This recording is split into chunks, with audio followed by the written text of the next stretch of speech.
¿Sabía usted que aquel que sea capaz de influir en sus sentimientos tiene cierto poder sobre usted? ¿Qué pasa? ¿Qué pasa? No. ¿Sabía usted que esa persona podrá controlar sus reacciones e incluso muchas de sus decisiones? ¿Alguna vez usted se ha preguntado por qué reaccionamos en la forma en que lo hacemos frente a ciertos estímulos? ¿Por qué, por ejemplo, algunas cosas nos dañan tanto el genio, nos dañan tanto el ánimo? ¿Por qué algunas cosas nos causan tanto enojo, tanta rabia? Tal vez hemos pensado que la culpa de nuestro mal genio, por ejemplo, la tendrá nuestro ADN.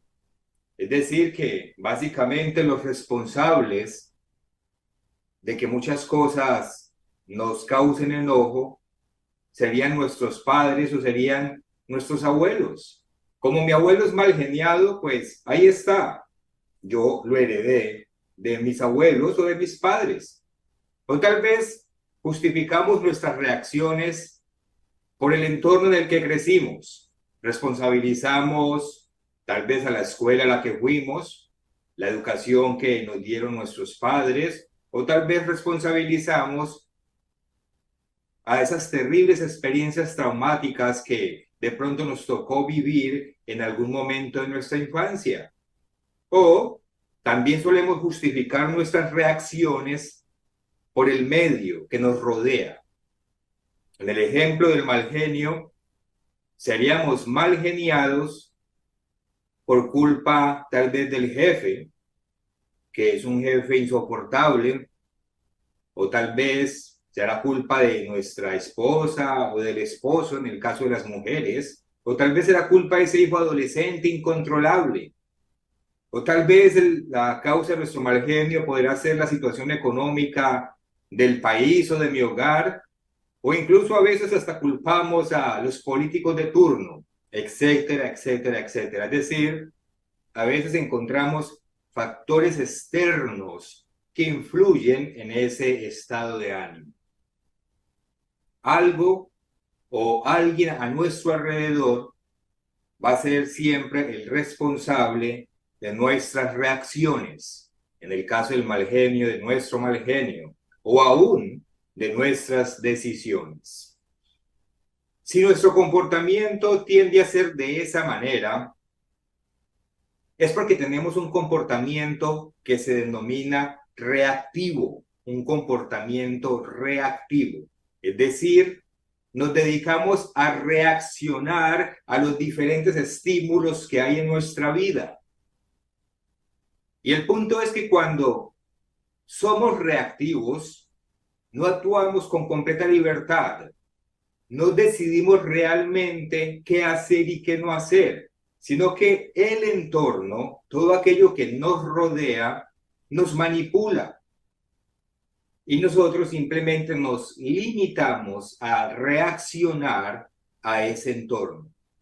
Cuando somos reactivos, nos convertimos en esclavos de las circunstancias y estamos cediendo nuestra felicidad y aún nuestra propia capacidad de decisión a aquellos que sí controlan esas circunstancias. Vamos a ver un ejemplo bíblico de lo que es actuar con reactividad, un ejemplo de lo que sería actuar siendo reactivo. De hecho, hay varios en la Biblia y los vamos a ver. Pero empecemos en el primer libro de Samuel. Aquellos de ustedes que me deseen acompañar, vayamos a el primer libro de Samuel y leamos en el capítulo 25. Primero de Samuel, capítulo 25, empezando en el versículo 2. Es parte de la historia del rey David con Abigail y con Nabal, que yo sé que todos recuerdan, pero concentrémonos en un aspecto de esta historia. Primero de Samuel, capítulo 25, versículo 2. Y en Maón había un hombre que tenía su hacienda en Carmel, el cual era muy rico y tenía 3,000 ovejas y 1,000 cabras. Y aconteció que estaba esquilando sus ovejas en Carmel. Y aquel varón se llamaba Nabal, y su mujer Abigail.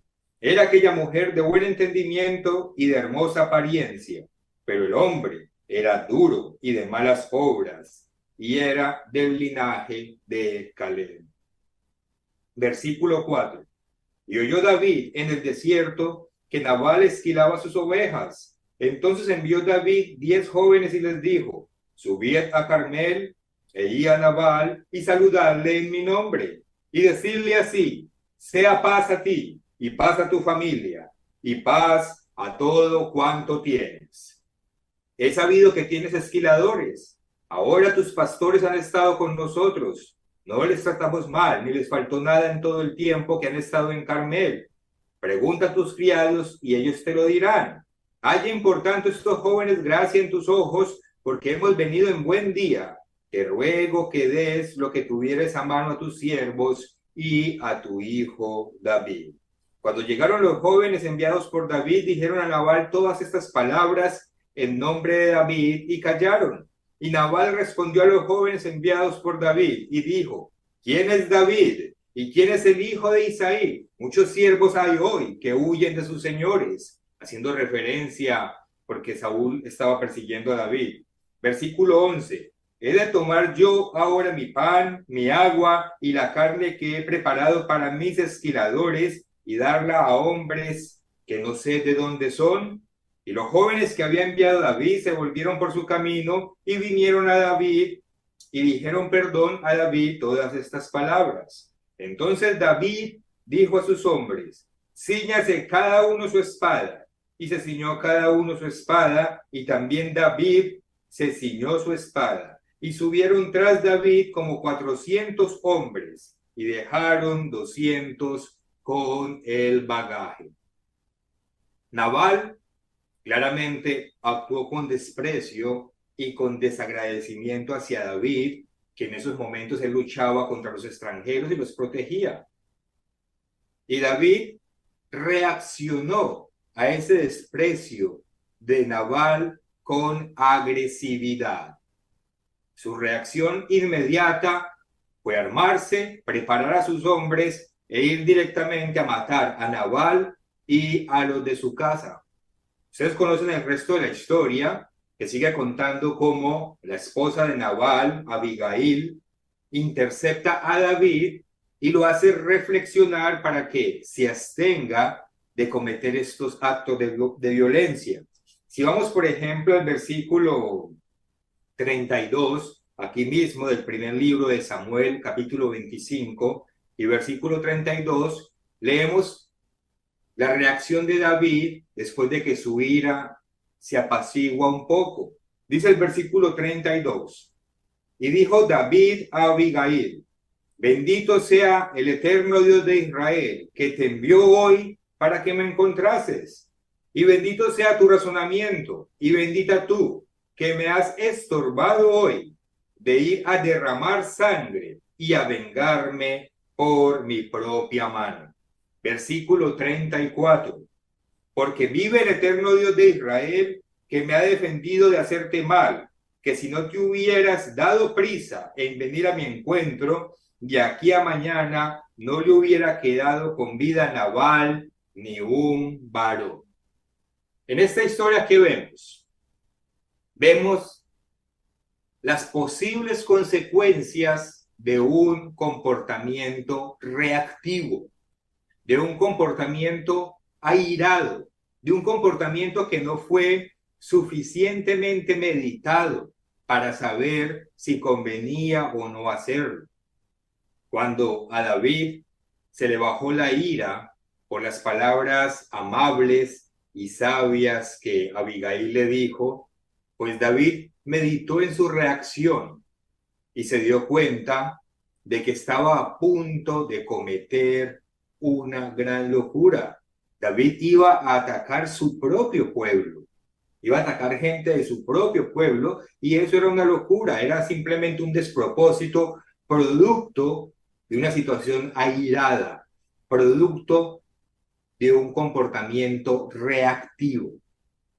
No estoy diciendo que David siempre ha sido una persona reactiva, claro que no, pero en ese momento, él estando aún joven, pues sí tuvo esa reacción de ser más reactivo en lugar de meditar un poco más su comportamiento, un poco más las consecuencias de aquello que iba a hacer. David, obviamente, él fue ofendido, pero tenemos que tener cuidado de que toda ofensa que nos hacen nos vaya a dar derecho y a devolver con la misma fuerza o contundencia. Investigando un poco sobre cómo es una persona reactiva, encontré pues varias cosas. De esto hay mucho, la verdad. Encontré que las personas reactivas a estas les cuesta adoptar una postura correcta frente a las circunstancias que los rodean. Les cuesta mucho reaccionar de la manera correcta cuando reciben ciertos estímulos. Vamos a ver algunas características que pueden tener las personas reactivas y cada uno de nosotros pues puede hacer su propio examen interno, esa meditación de la que nos hablaban en el sermoncillo. Podemos meditar, eso es un buen aspecto para meditar, esas características que vamos a ver que pueden tener esas personas o que podemos tener nosotros cuando estamos siendo reactivos. Y si nos damos cuenta de que tenemos una o varias de estas características, pues la idea es trabajar en ellas para que nuestro carácter se moldee más al carácter de Dios cada vez más y sea cada vez menos como el carácter del adversario. Muy bien. Una primera característica de una persona reactiva es que se desborda emocionalmente cuando una situación es adversa. Se desborda emocionalmente cuando una situación es adversa. Las personas reactivas tienden a hacer de un pequeño problema toda una tempestad. Y yo creo que todos en algún momento o hemos reaccionado así o hemos visto personas que reaccionan así, que ante un pequeño problema parece que fuese el fin del mundo.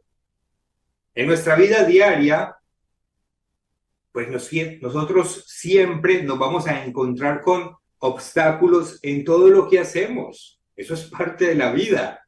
Y a veces esos obstáculos que están ahí ni siquiera son problemas, sino que son parte del mismo proceso de las cosas. Es decir, es necesario que estén ahí.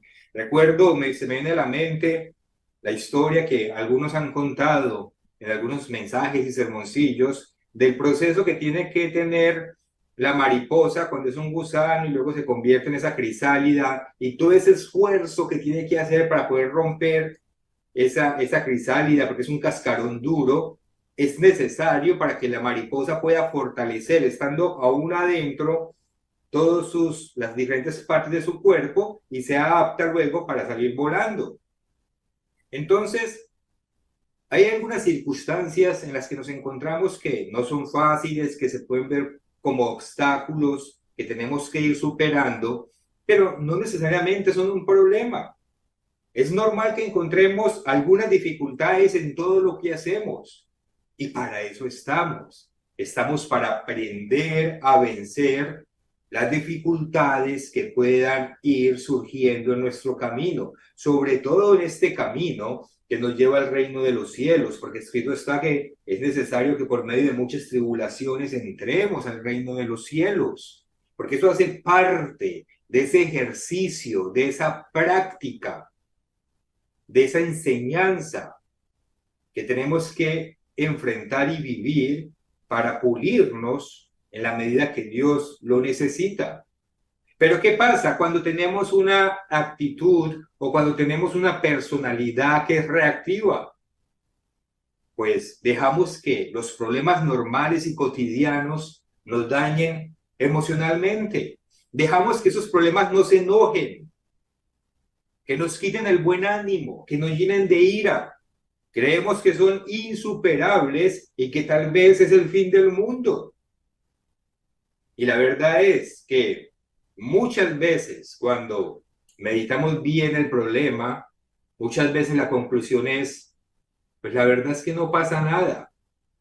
Simplemente debemos cambiar una cosa por otra, o simplemente habrá que esperar, o simplemente no se pudo hacer aquello que pensamos que pudimos hacer.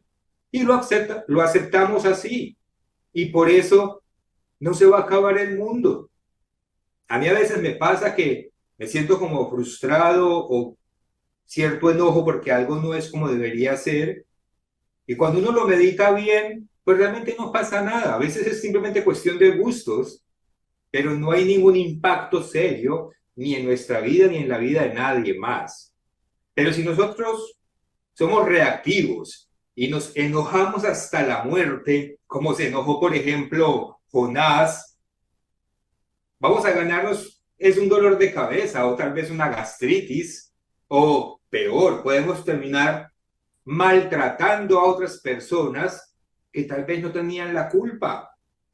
Algo más o menos como lo que esperaba Jonás. Acompáñenme allá, vayamos al libro del profeta Jonás.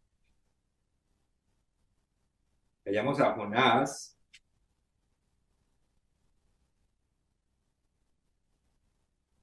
Y vamos al capítulo 4 de Jonás, que es el último capítulo, y leamos a partir del versículo 1. Jonás 4:1. Ustedes saben que ya había pasado toda la historia, que Jonás no quería ir a Nínive, porque él decía que si profetizaba que los iba a destruir Dios, y después Dios no lo hacía, entonces ¿cómo quedaría él como profeta? Y entonces llegamos aquí al capítulo 4, versículo 1. Dice, pero Jonás se apesadumbró en extremo y se enojó. Y oró al Eterno y dijo, ahora, oh Eterno, ¿no es esto lo que yo te decía estando aún en mi tierra? Es decir, yo le dije a Dios que usted se iba a arrepentir de hacerles daño, y vea, justamente eso pasó. Y dice, por eso me apresuré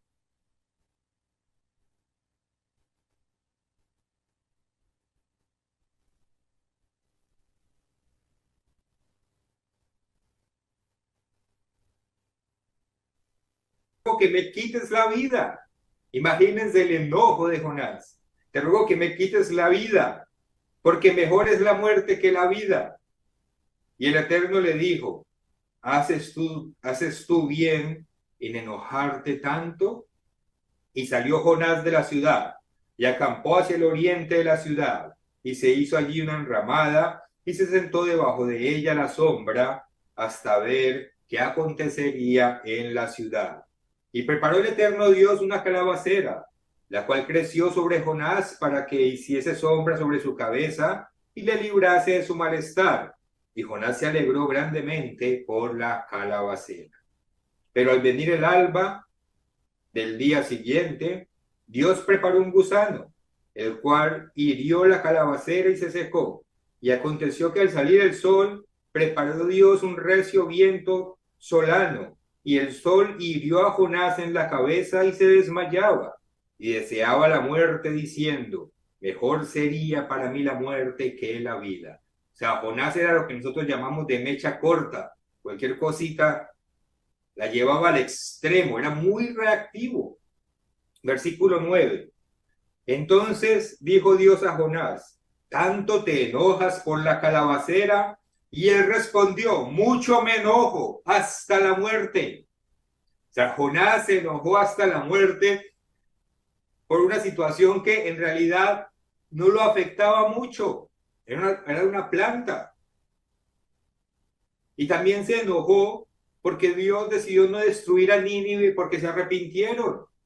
Y en su enojo, Jonás perdió la compasión y la misericordia que debemos tener, y en su lugar él quería que un pueblo entero, con mujeres, niños, ancianos, fuera destruido. Versículo 10. Y dijo el Eterno, tuviste tu lástima de la calabacera, en la cual no trabajaste, ni tú la hiciste crecer, que en espacio de una noche nació y en espacio de otra noche pereció. Y no tendré yo piedad de Nínive, aquella gran ciudad donde hay más de 120,000 personas que no saben discernir entre su mano derecha y su mano izquierda y muchos animales. Una actitud reactiva nos lleva a olvidar la proporción correcta de las cosas. Nos lleva a enojarnos de manera irracional y podemos terminar haciendo mucho mal, del cual después nos tendremos que arrepentir. Ese es el problema con una actitud reactiva, que reacciona instantáneamente al estímulo sin detenerse a pensar si eso es lo que realmente conviene. Por eso es reactiva esa clase de personalidad, porque tiene el estímulo y reacciona, tiene el estímulo y reacciona. Entonces, su comportamiento depende de los estímulos en lugar de tener la capacidad de no responder a esos estímulos de manera inmediata por lo menos, sino de hacerlo después, de luego de que tuvo un proceso de meditación en cómo es mejor reaccionar frente a cada estímulo. Otro ejemplo que encontramos aquí en la palabra de Dios de una actitud reactiva, la encontramos en el Evangelio de Lucas. Acompáñenme al Evangelio de Lucas en el capítulo 9. Lucas capítulo 9, y leamos a partir del versículo 51. Dice aquí, Lucas 9:51. Cuando se cumplió el tiempo en que él había de ser recibido arriba, afirmó su rostro para ir a Jerusalén y envió mensajeros delante de él, los cuales fueron y entraron en una aldea de los samaritanos para hacerle preparativos, mas no le recibieron, porque su aspecto era como de ir a Jerusalén. Ustedes saben que entre Samaria y los jerusalenos, los judíos, hay una rivalidad. Versículo 54. Viendo esto, sus discípulos, Jacobo y Juan, dijeron, Señor, ¿quieres que mandemos que descienda fuego del cielo, como hizo Elías, y los consuma? Entonces, volviéndose él, es decir, Cristo, los reprendió diciendo, vosotros no sabéis de qué espíritu sois, porque el Hijo del Hombre no ha venido para perder las almas de los hombres, sino para salvarlas. Y se fueron a otra aldea. Hay un ejemplo de una actitud reactiva que tuvieron aquí dos de los discípulos de Cristo, Jacobo y Juan. Una actitud reactiva que no es guiada por el Espíritu Santo, como si fue guiada la actitud de Cristo. Con una ofensa, pues claro, que no lo quieren recibir a uno. Ahora, no querían recibir al Creador mismo, Jesucristo. Eso puede ser una ofensa si a uno le cierran la puerta en la cara. Pero cuando tenemos una actitud reactiva, reaccionamos de esta manera. Inmediatamente queremos vengarnos de eso que nos están haciendo. Y solamente por eso querían que descendiera fuego del cielo y acabara con una ciudad entera.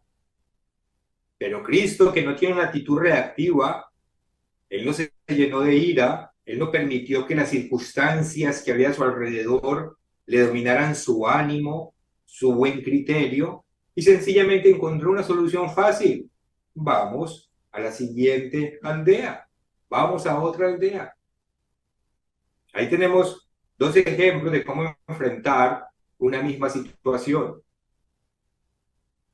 Una actitud reactiva, como les digo, no es guiada por el Espíritu Santo, sino que, como lo menciona aquí nuestro maestro, es guiada por el adversario.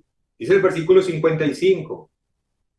Dice, entonces volviéndose a él, los reprendió diciendo, vosotros no sabéis de qué espíritu sois. En ese momento no estaban siendo guiados por el Espíritu Santo de Dios.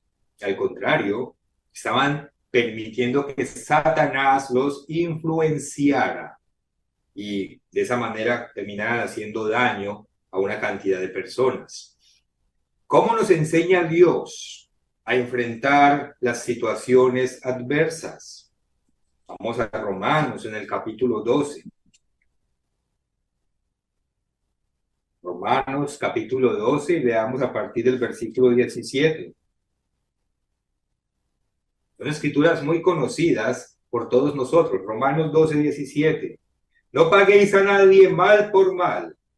Procurad lo bueno delante de todos los hombres. Si es posible, en cuanto dependa de vosotros, estad en paz con todos los hombres. No os venguéis vosotros mismos, amados míos, sino dejad lugar a la ira de Dios. Porque escrito está, mía es la venganza, yo pagaré, dice el Señor. Así que si tu enemigo tuviere hambre, dale de comer. Si tuviere sed, dale de beber. Pues haciendo esto, ascuas de fuego amontonarás sobre su cabeza. No seas vencido de lo malo, sino vence con el bien el mal.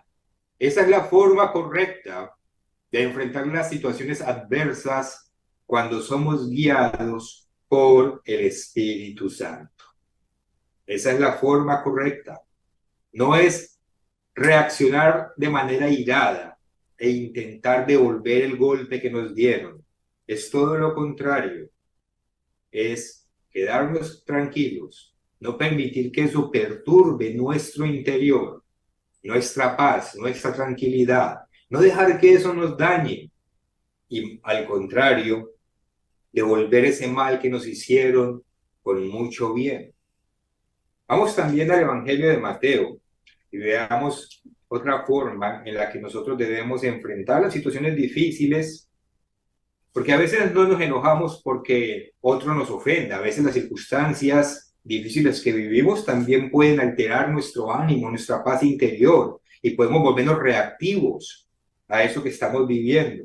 En el capítulo 6 de Mateo, en el versículo 25 en adelante, leemos lo siguiente. Mateo 6, 25. Dice aquí nuestro Señor Jesucristo. Por tanto os digo, no os afanéis por vuestra vida, qué habéis de comer o qué habéis de beber, ni por vuestro cuerpo, qué habéis de vestir.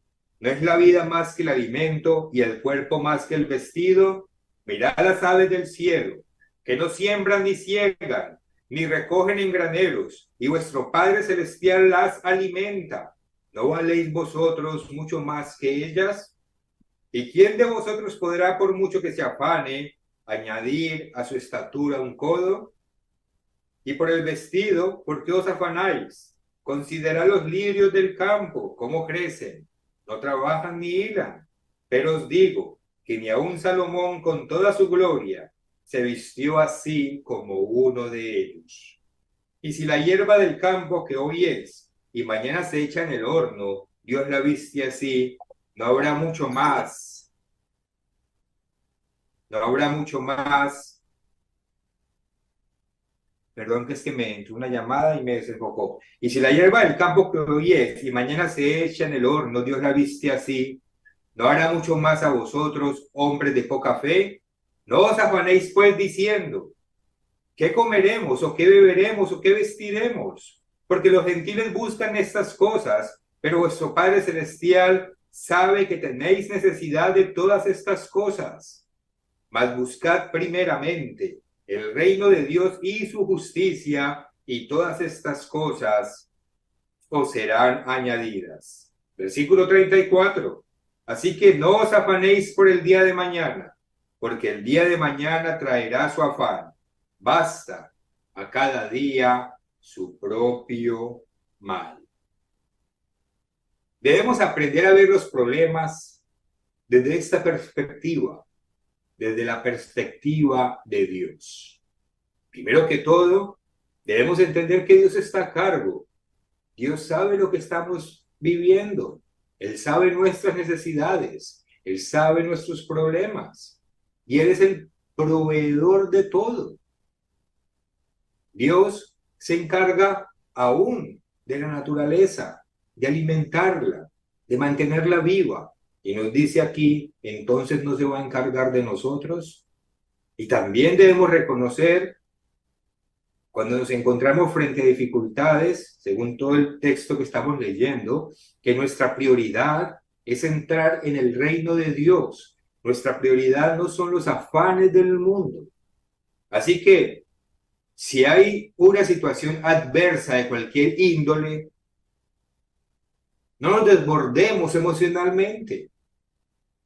No permitamos que circunstancias difíciles o personas difíciles nos quiten la paz que debe haber en nosotros, nos quiten nuestra capacidad de pensar con claridad. No permitamos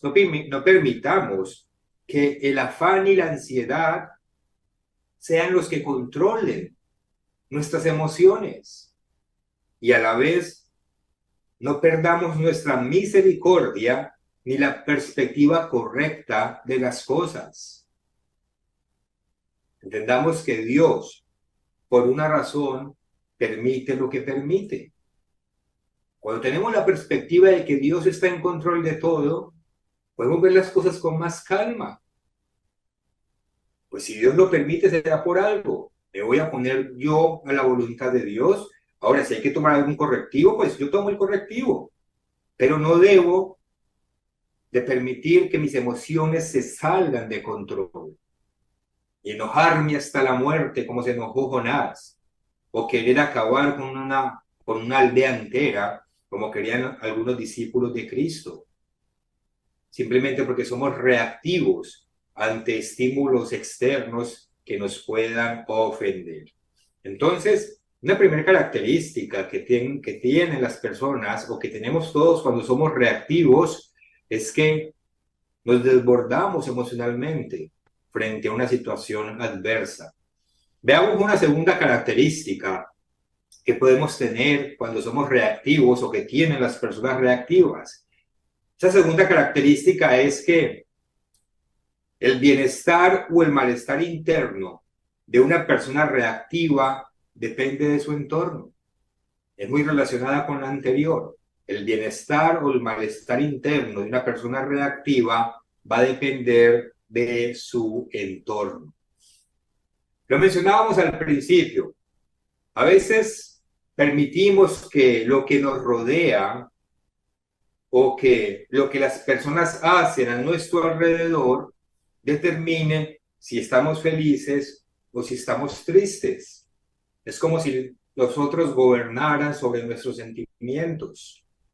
Y les voy a leer una historia que la encontré en un libro que leí ya hace unos años atrás, pero que nos ayuda a entender muy bien este aspecto que estamos aquí hablando. Esa historia es una historia real de un judío. Tal vez ustedes la recuerdan porque creo que alguna vez la mencioné.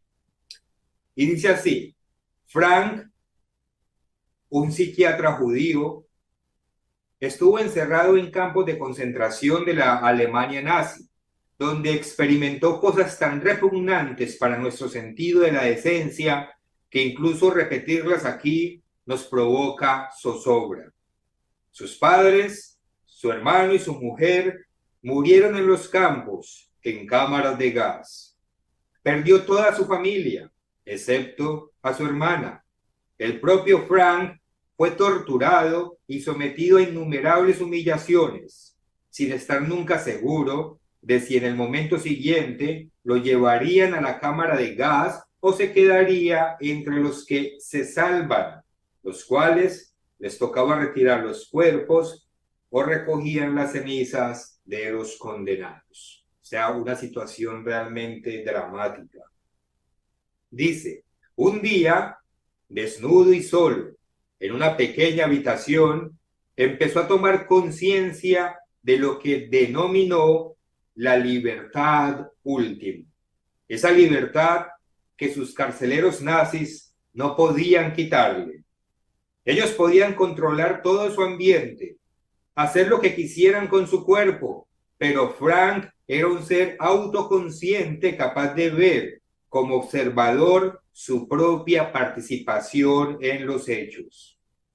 Su identidad básica estaba intacta. En su interior, él podía decidir de qué modo lo afectaría todo aquello. Entre lo que sucedía o los estímulos y su respuesta estaba su libertad o su poder para cambiar esa respuesta.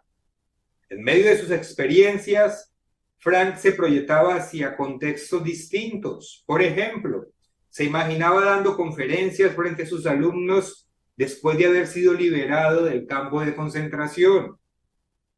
En el aula, se describiría a sí mismo y expondría como lección lo que había aprendido durante la tortura. Es lo que él se imaginaba, donde él se refugiaba en los momentos más difíciles. Frank, continúa diciendo, ejercitó su pequeña y embrionaria libertad, que entonces creció hasta llegar a ser mayor que la de sus carceleros nazis. Los nazis tenían más libertad exterior, más opciones entre las que podían elegir en su ambiente, pero Frank tenía más libertad interior. Eso es muy interesante porque esa es la libertad que nosotros como discípulos de Cristo debemos alcanzar, una libertad interior. Esta es una historia real y nos muestra cómo en las más o en la más degradante de las circunstancias que uno se puede imaginar, Frank usó un principio que Dios puso en el hombre. Ese principio es, entre el estímulo y la respuesta, el ser humano tiene la libertad interior de elegir. Entre el estímulo y la respuesta, nosotros tenemos la libertad interior de elegir. Un ejemplo extremo real que nos enseña que sí es posible actuar con independencia a los estímulos exteriores. Nosotros no podemos ser simples títeres que se mueven conforme a las influencias conscientes y subconscientes que este mundo maneja, que se mueven conforme al príncipe de la potestad del aire envía su influencia, porque eso significaría ser esclavos de este mundo y de Satanás, que es quien lo gobierna por el momento. Tenemos que llegar a ese punto en donde nuestro interior, guiado por el Espíritu Santo de Dios, porque para eso tenemos el Espíritu de Dios que rompió las cadenas que nos atan al pecado, ese pecado que nos esclaviza, ya no somos esclavos, es decir, que ya tenemos la capacidad de actuar con independencia a los estímulos exteriores. Ya tenemos la capacidad de ejercitar esos frutos o ese fruto del Espíritu Santo, esa templanza, ese dominio propio, porque vivimos con paz y con gozo. Y lo que sucede a nuestro alrededor no debe tener la facultad de perturbar nuestro interior, ni mucho menos nublar nuestra capacidad de pensar. Lo que sucedió con los discípulos, aquellos que querían que lloviera fuego sobre la aldea en Samaria, ellos aún no tenían el Espíritu Santo y reaccionaron de esa manera, fueron reactivos. Pero después, y cuando estudiamos los evangelios, nos damos cuenta de ese proceso de cambio que los discípulos fueron teniendo. El mismo apóstol Pedro era muy reactivo cuando sacó su espada para detener a los soldados que venían a detener a Cristo. Todos esos eran comportamientos reactivos, pero que después de que tenemos el Espíritu Santo dentro de nosotros, ya no pueden ser más parte de nuestra forma de ser, sino que ya con el Espíritu Santo dentro de nosotros, si lo hemos desarrollado, si lo hemos construido como debe ser, si lo hemos alimentado como debe ser, nos debe dar la capacidad de no reaccionar con enojo, ni apresuradamente, ni con sed de venganza a cualquier estímulo que tengamos a nuestro alrededor. Eso es crecimiento espiritual, eso es madurez espiritual. Y más nos vale que la estemos desarrollando para no estar caminando por todos estos años en vano. Vayamos a Filipenses. Filipenses y leamos en el capítulo 4, Filipenses 4, y leamos los versículos 6 y 7. Filipenses capítulo 4, versículos 6 y 7. Dice aquí: Y la paz de Dios, perdón, versículo 6, dice, por nada estéis afanosos, sino sean conocidas vuestras peticiones delante de Dios en toda oración y ruego, con acción de gracias. Y la paz de Dios, que sobrepasa todo entendimiento, guardará vuestros corazones y vuestros pensamientos en Cristo Jesús. Dios nos dice, no pierda su paz interior. No permita que nada le robe su tranquilidad. Que alguna situación que tenga enfrente le cause desestabilidad. Más bien, lleve esa necesidad ante Dios. Lleve sus problemas y sus angustias ante Dios. Y Dios le dará a su corazón la paz que necesita. Ese control que usted necesita. Pero no permita que el exterior le robe la paz interna. Recordemos, como lo estudiamos ayer, aquellos que se conectaron al estudio bíblico, recordemos que todas las cosas que nos suceden a los hijos de Dios son para bien. Anoche lo vimos, pero volvamos a Romanos en el capítulo 8 y versículo 28. Romanos 8, 28. Y sabemos que a los que aman a Dios, todas las cosas le ayudan a bien. Esto es, a los que conforme a su propósito son llamados. Eso también debe permitirnos construir una estabilidad emocional que nos va a impedir ser reactivos frente a los estímulos exteriores.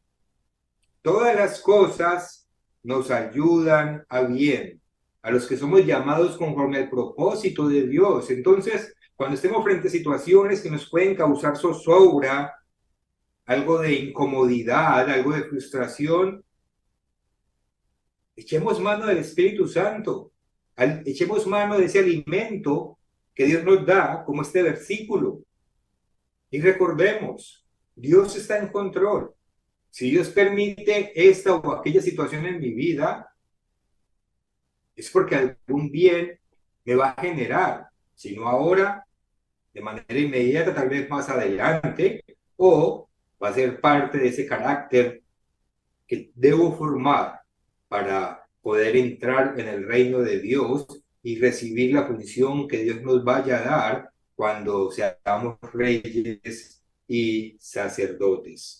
Entonces, la segunda característica de una persona que es reactiva es que su bienestar, su malestar interno, pues depende de su entorno. Y en el caso de un cristiano, eso no debe ser así. Debemos desarrollar la capacidad de romper eso, de bloquear esos estímulos que nos perturban. Una tercera característica de una persona que es reactiva es que tiende a culpar a los demás. Una persona reactiva tiende a culpar a los demás. Ante un problema, estas personas reactivas o cuando somos reactivos, ¿qué es lo que hacemos? Inmediatamente buscamos un culpable. Inmediatamente levantamos un escudo que nos va a impedir reflexionar si nosotros mismos somos la causa del problema o por lo menos somos parte del problema. Alguna vez, yo creo que les mencioné una fábula que se llama La culpa es de la vaca. Y de pronto ustedes recuerdan que la fábula dice más o menos así, se trataba cierto día, los zapatos hechos de cuero, pues amanecieron muy costosos, muy costosos. Entonces un encargado del gobierno decide investigar por qué los zapatos de cuero están tan costosos, por qué cuestan tanto de un momento a otro. Entonces lo que hace es que primero va al almacén o a la tienda donde venden el zapato y pregunta, oiga, ¿por qué subieron tanto el costo de los zapatos de cuero? Y el tendero responde, bueno, no es mi culpa. La culpa es de la fábrica que me vende a mí los zapatos costosos, pues a mí me toca venderlos más costosos. Entonces el funcionario público, pues, va a la fábrica que vende los zapatos y les dice, ¿ustedes por qué están vendiendo los zapatos tan costosos? Y en la fábrica le dicen, bueno, no es nuestra culpa. La culpa es que el cuero me lo venden más costoso, entonces me toca vender a mí los zapatos más costosos. El funcionario público se va y busca al vendedor de cuero y le dice, oiga, ¿por qué está vendiendo el cuero tan costoso? Y él le responde lo mismo, no es mi culpa, la culpa es del granjero que me vende a mí el cuero costoso. Va donde el granjero y el granjero le dice, no es mi culpa, la culpa es de la vaca que se recuestan los alambres de púas y se daña la piel. Entonces cada vez es más difícil tener pieles de buena calidad. Conclusión, ¿de quién es la culpa? De la vaca. Los zapatos de cuero son más costosos por culpa de la vaca. Y así somos los seres humanos.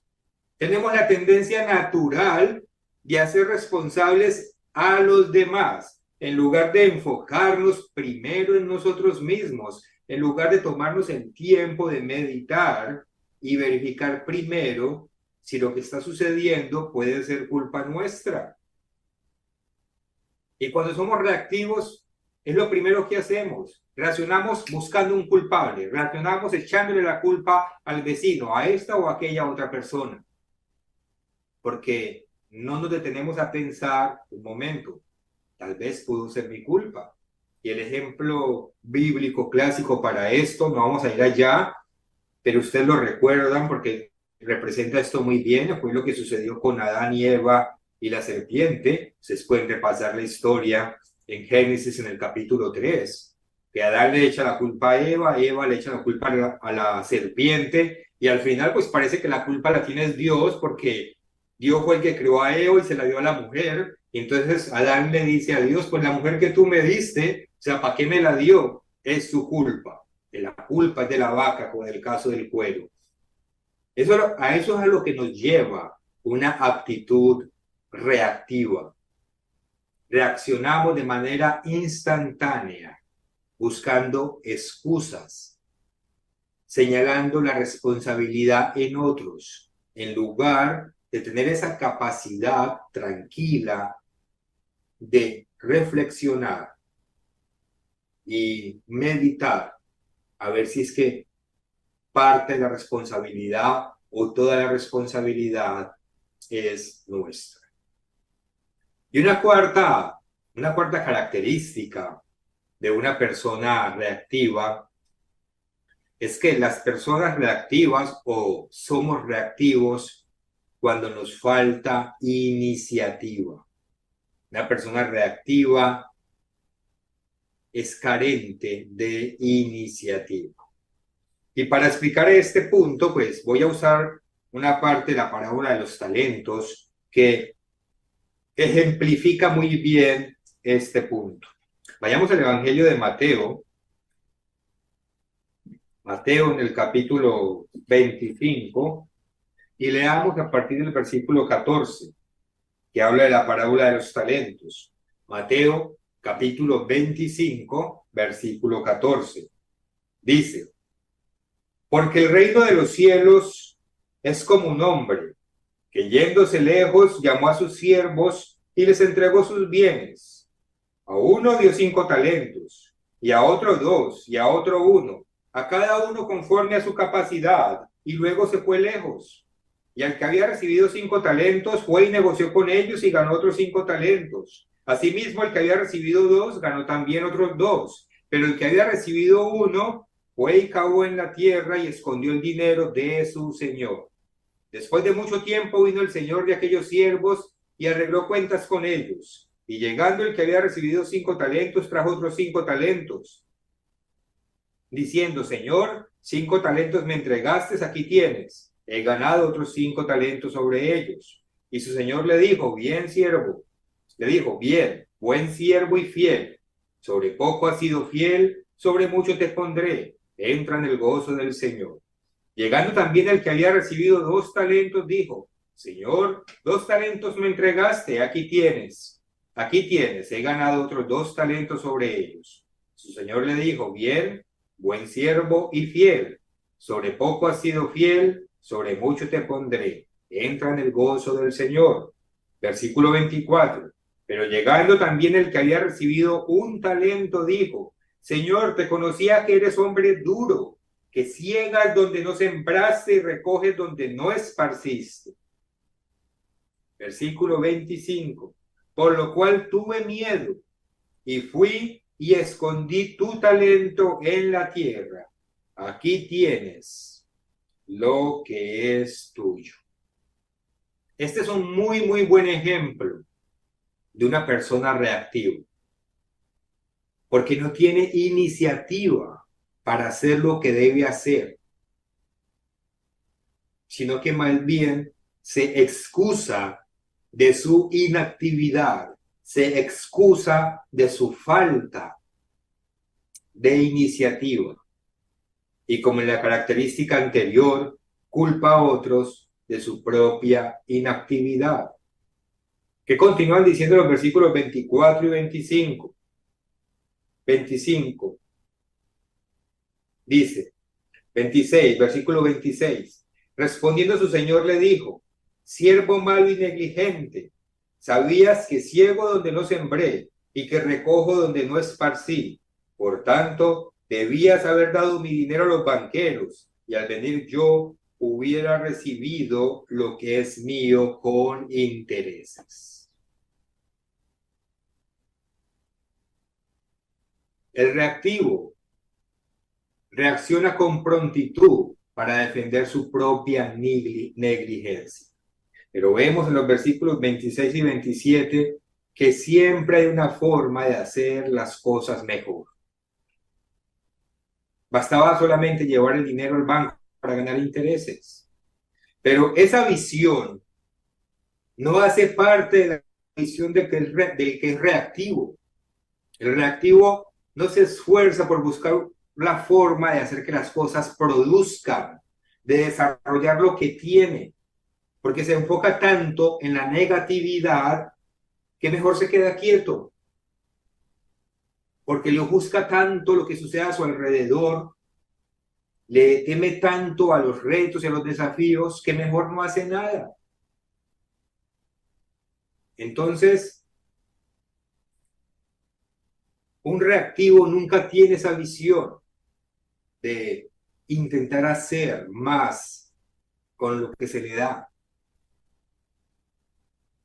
Por el contrario, encontrar otras formas de hacer las cosas, hace parte de la visión, pero de aquel que es proactivo.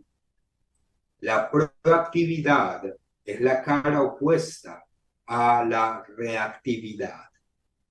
Las personas proactivas se mueven con un pensamiento estratégico mediante el cual buscan ventajas en medio de las crisis. Es una forma de pensar muy diferente entre un reactivo y un proactivo, porque el reactivo se paraliza, encuentra excusas para no hacer, mientras que el proactivo tiene una forma de pensamiento estratégico que en las crisis no las ve como un problema, al contrario, las llega a ver como ventajas.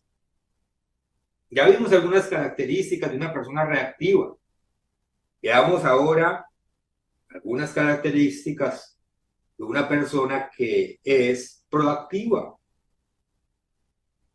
La persona proactiva se caracteriza por su positividad ante los problemas. En lugar de verlos como una tormenta, los ve como una oportunidad. La persona proactiva se caracteriza porque encuentra soluciones, se divierte hallando diferentes formas de hacer algo. La persona proactiva tiene capacidad para tomar decisiones serenas, bien pensadas, en medio de situaciones urgentes.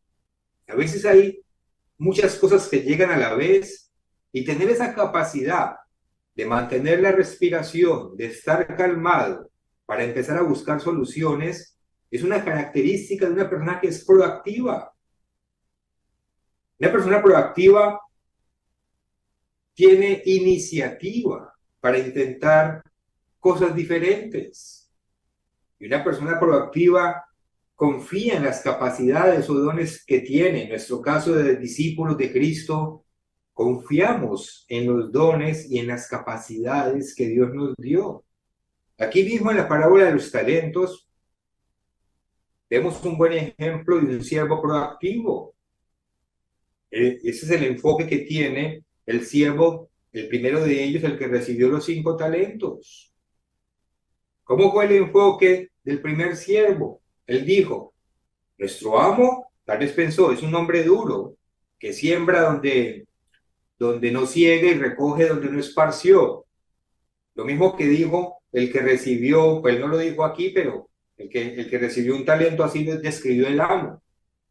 Y el que recibió 5 talentos, pues sabiendo que el amo o el Señor tenía esas características, esa forma de ser, en lugar de quedarse paralizado y no hacer nada, utilizó esos mismos argumentos para decir, como mi amo es así, como mi Señor es así, entonces debo ser valiente y debo buscar una forma de poder a producir lo que Él me dio, porque si no, Él me va a pedir cuentas, aunque eso genere cierto riesgo.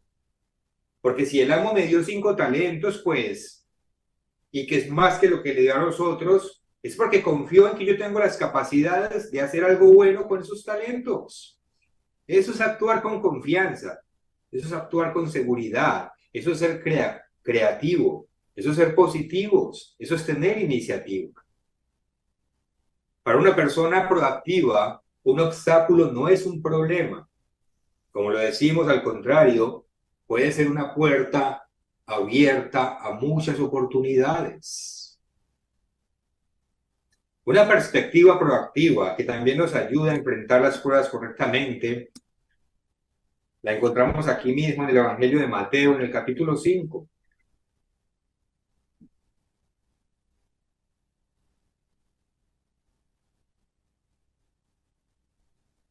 Mateo 5, leamos los versículos 10 y 11.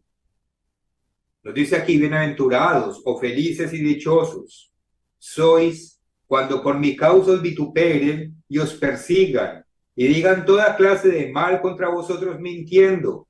Gozaos y alegraos, porque vuestro galardón es grande en los cielos, porque así persiguieron a los profetas que fueron antes de vosotros. Cristo nos dice que nos alegremos cuando somos perseguidos por obedecer su ley, que nos alegremos cuando nos maltratan por seguir este camino. ¿Por qué? Porque teniendo el enfoque correcto, veremos que esas persecuciones son una oportunidad para nuestro crecimiento. Dice el versículo 12, gozaos y alegraos porque vuestro galardón es grande en los cielos, porque así persiguieron a los profetas que fueron antes de vosotros.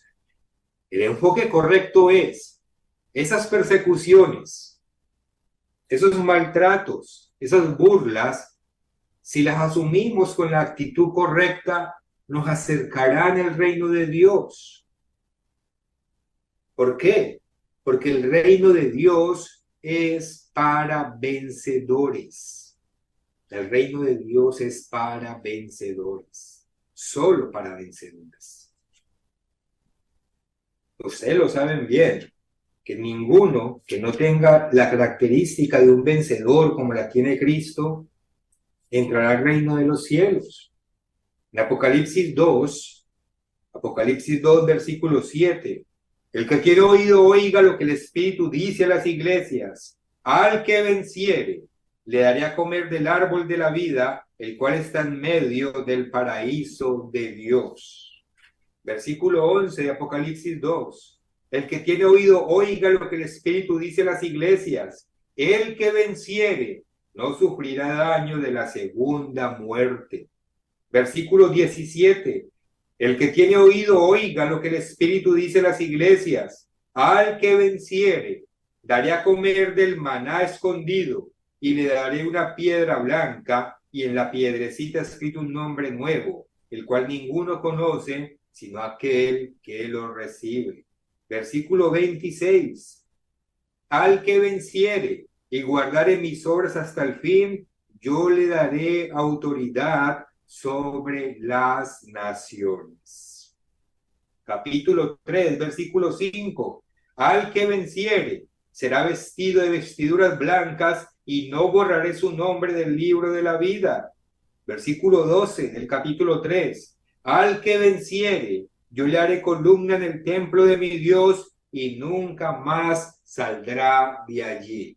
Al que venciere, al que venciere, al que venciere. Pero alguien con una actitud reactiva jamás podrá ser un vencedor. Alguien que se desborde emocionalmente, alguien al que su bienestar interno depende de su entorno, de si lo tratan bien, de si lo miran bien. Alguien que pierde energía juzgando y criticando lo que él mismo no es capaz de hacer porque tiene esa negatividad y ese espíritu de crítica. Alguien que percibe los cambios como amenazas. Alguien que es incapaz de buscar soluciones porque le da miedo. Alguien pesimista y que siempre culpa a los demás, jamás alcanzará el reino de los cielos. No tendrá las características de un vencedor. No tendrá la personalidad que Dios requiere para gobernar en el milenio. No desarrollará ese carácter que Dios necesita, ese espíritu valiente, fuerte, decidido, obediente, organizado y decidido, que Dios necesita que todos nosotros desarrollemos para llevar a cabo esa misión que vamos a tener en el milenio. ¿Cómo es entonces un vencedor? Pues un vencedor tiene que ser una persona con las características de alguien proactivo. Lo dicho en palabras comunes y sencillas, un vencedor es una persona que toma la iniciativa y se hace responsable de su comportamiento mientras persigue un objetivo claro en su mente. Un vencedor no busca excusas, no se justifica en el entorno, no se justifica en los demás, sino que es plenamente consciente de que los resultados dependen de la forma en que se enfrente cada situación. Es decir, nuestro comportamiento, si somos vencedores, debe ser en función a nuestras decisiones y no en función a nuestras condiciones. Nuestro comportamiento debe ser en función de nuestras decisiones y no en función a nuestras condiciones. ¿Qué quiere decir eso? Por ejemplo, si hoy estamos aquí guardando el sábado, no es porque las condiciones me permitieron venir aquí, es porque tomamos la decisión de venir y vencimos los obstáculos que nos hayamos podido encontrar en el camino. Si fuese por las condiciones, este mundo es contrario a Dios, que de momento es gobernado por Satanás. Y entonces vamos a encontrar miles de obstáculos para guardar el sábado como realmente debemos hacerlo.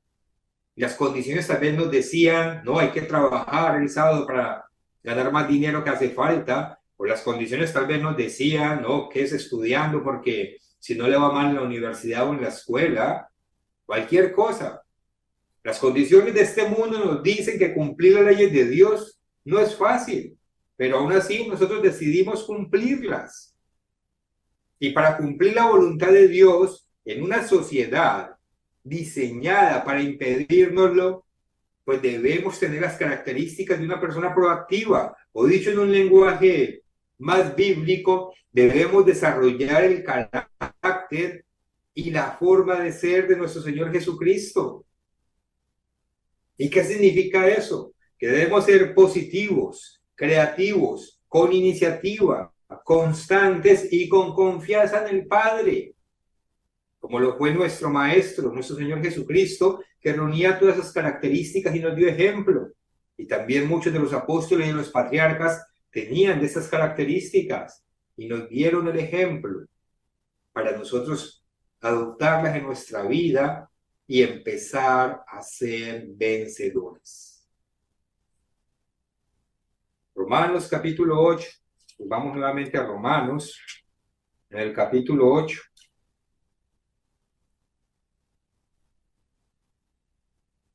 Versículo 35. Romanos 8:35. ¿Quién nos separará del amor de Cristo? tribulación o angustia, o persecución o hambre, o desnudez o peligro o espada, como está escrito, por causa de ti somos muertos todo el tiempo, somos contados como ovejas de matadero. Antes, en todas estas cosas somos más que vencedores por medio de aquel que nos amó. En todas estas cosas somos más que vencedores. ¿Por medio de quién? Pues por medio de Cristo. Claro que hacer todas estas cosas por nuestra propia cuenta no podemos, pero tenemos a Dios guiándonos. Si tenemos el Espíritu Santo, que es el poder de Dios, cuando ya estamos bautizados dentro de nosotros, que nos da esa fuerza necesaria para hacer lo que realmente debemos hacer. Versículo 38. Por lo cual estoy seguro de que ni la muerte ni la vida, ni ángeles ni principados, ni potestades, ni lo presente ni lo porvenir, ni lo alto ni lo profundo, ni ninguna otra cosa creada nos podrá separar del amor de Dios, que es en Cristo Jesús, Señor nuestro. Hemos desarrollado el dominio propio que se necesita para que nuestra salvación no dependa de factores externos, sino que dependa exclusivamente primero de Dios y luego solo de nosotros mismos. Ha desarrollado su madurez espiritual, ha aprendido a separar su persona, su personalidad del entorno, de manera que ya no es esclavo del entorno, de manera que ya no depende del entorno, para que en usted haya paz, tranquilidad, serenidad y gozo interno. Porque lo tenemos que desarrollar, lo tenemos que alcanzar para alcanzar esa estatura que Dios requiere de nosotros. Saquen tiempo para meditar, ya que en el sermoncillo nos hablaron de la meditación. Y analice los puntos que aquí estudiamos. Y haga una lista. Y empiece a ver si es usted una persona reactiva o si por el contrario es una persona proactiva, que el lenguaje bíblico no es más que una persona que se guía, guiada y dirigida por el Espíritu de Dios. En realidad la proactividad es un término que se usa en el mundo secular, pero lo que hace es describir características que encontramos a lo largo de la Biblia. Esas características que debemos de tener aquellos que seremos los vencedores. En lugar de permitir que los obstáculos nos impidan avanzar, nuestra obligación es aprender a avanzar en medio de esos obstáculos, porque nada nos puede impedir que alcancemos el reino de Dios.